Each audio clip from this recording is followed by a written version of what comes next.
Nira, salut à tous. Bon, grasse mat, aujourd'hui, a commencé un peu plus tard que d'habitude.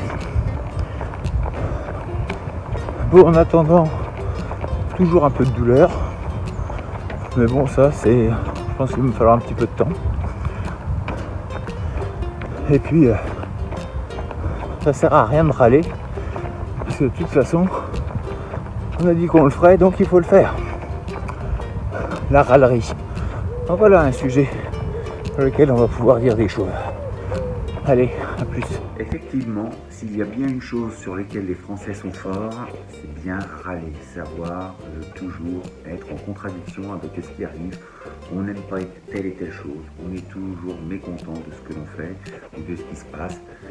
Bien même souvent, avant que les choses arrivent, on n'est déjà pas content de savoir ce que ça peut amener comme résultat. On est déjà contre, on râle. Ça, là-dessus, on est très fort. Et le problème avec ce genre d'attitude, eh bien, c'est que nous entretenons quelque chose de négatif. Et ça, c'est plutôt, c'est pas cool. Parce que sans s'en rendre compte, on entretient quelque chose qui va nous aigrir un petit peu dans la vie. On n'est jamais content de ce qui arrive, de ce qui se passe. On ne prend pas le temps de savourer les choses que déjà, on est en train de critiquer. Et puis on ne se rend pas compte non plus qu'avec un tel genre de comportement et d'attitude et de mentalité, donc, on peut aussi influencer et véhiculer cette mauvaise ambiance autour de nous. Quand vous avez quelqu'un qui est jamais content ou qui est toujours en train de souffler parce que c'est compliqué, c'est difficile, la vie est dure, il fait trop chaud, il fait trop froid, c'est trop mouillé, c'est pas assez. Forcément, autour de vous, et vous en connaissez peut-être des gens comme ça, eh bien, en fait, ça devient pesant, ça devient lourd, parce que quoi que vous fassiez, vous avez l'impression que ça n'ira pas de toute façon. Alors ça devient terrible pour vous, mais le pire, c'est que ça devient vraiment terrible pour ceux qui sont comme ça, en fait. Parce que, alors deux choses, soit ils s'en rendent compte, et c'est plutôt bien parce que ça veut dire qu'on peut travailler dessus, on peut essayer de s'améliorer, mais quand on ne se rend pas compte, on s'étonne parfois que les gens nous fuient. Mais en fait, là, il faut peut-être se poser des questions. Et généralement, c'est un petit peu comme un aimant. Si vous êtes un petit peu dans ce travers de toujours négatif, de voir le verre plutôt à moitié vide que plutôt à moitié plein, eh bien, généralement, on fait fuir les gens et on se retrouve avec le temps seul. Et parfois, vous avez beau être quelqu'un de bien, mais si vous êtes toujours dans cette phase négative, eh bien, les gens ne restent pas. On ne reste pas avec quelqu'un de négatif. C'est obligé, on fuit les groupes qui sont négatifs, on fuit les gens qui sont négatifs, alors que l'on va vers des gens qui sont ouverts, souriants et plutôt enjoués de la vie et qui trouvent toujours des solutions. Dans les arts martiaux, lors des cours, parfois on propose, en tant que professeur, on propose des activités ou des exercices qui sont un petit peu compliqués, parfois durs, psychologiquement, physiquement. Donc évidemment, il y a toujours des râleurs, il y a toujours des gens qui verront...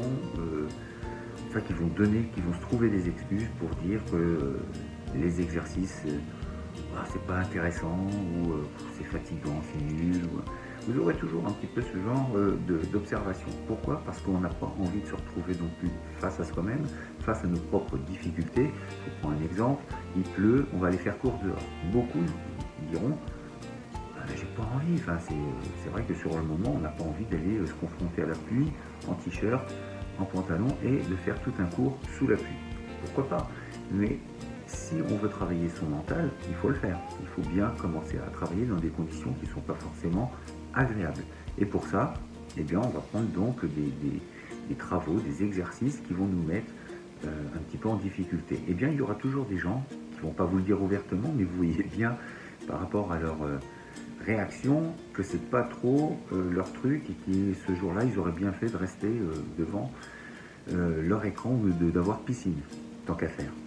Alors que plutôt que de le prendre comme un jeu et de se dire bon ok, il veut ça, on va le faire, mais c'est rigolo, de toute façon ça sera comme si on passait sous la douche habillé et puis on va faire un cours ainsi. Donc si on change son état d'esprit, d'un seul coup, on se trouve à moins râler, à prendre de l'intérêt pour les exercices proposés, et dans la vie, c'est pareil.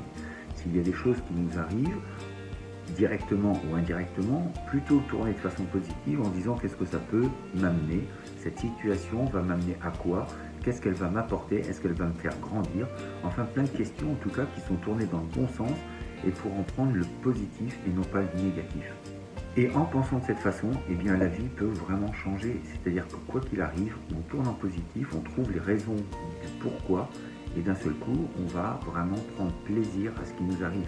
Plus ou moins, avec des degrés bien sûr différents, mais d'un seul coup, on peut y trouver un intérêt et se dire, même si c'est pas plaisant, je sais que ça va me faire progresser. Et juste ça, c'est énorme. Donc arrêtez de râler, mettez-vous au boulot, travaillez sur vos objectifs, votre projet, votre rêve, et puis aidez-vous si vous en avez besoin avec ma méthode ou avec une autre, ou avec vous-même si vous pensez que tout seul vous pouvez y arriver, il n'y a aucun souci là-dessus. Si vous êtes intéressé en tout cas par la mienne, c'est marqué dans les descriptions ci-dessous, comment changer de vie grâce à la méthode SDG. Et puis je vous dis à demain pour une prochaine vidéo. D'ici là, restez forts, restez beaux et surtout, restez bienveillants. 再见。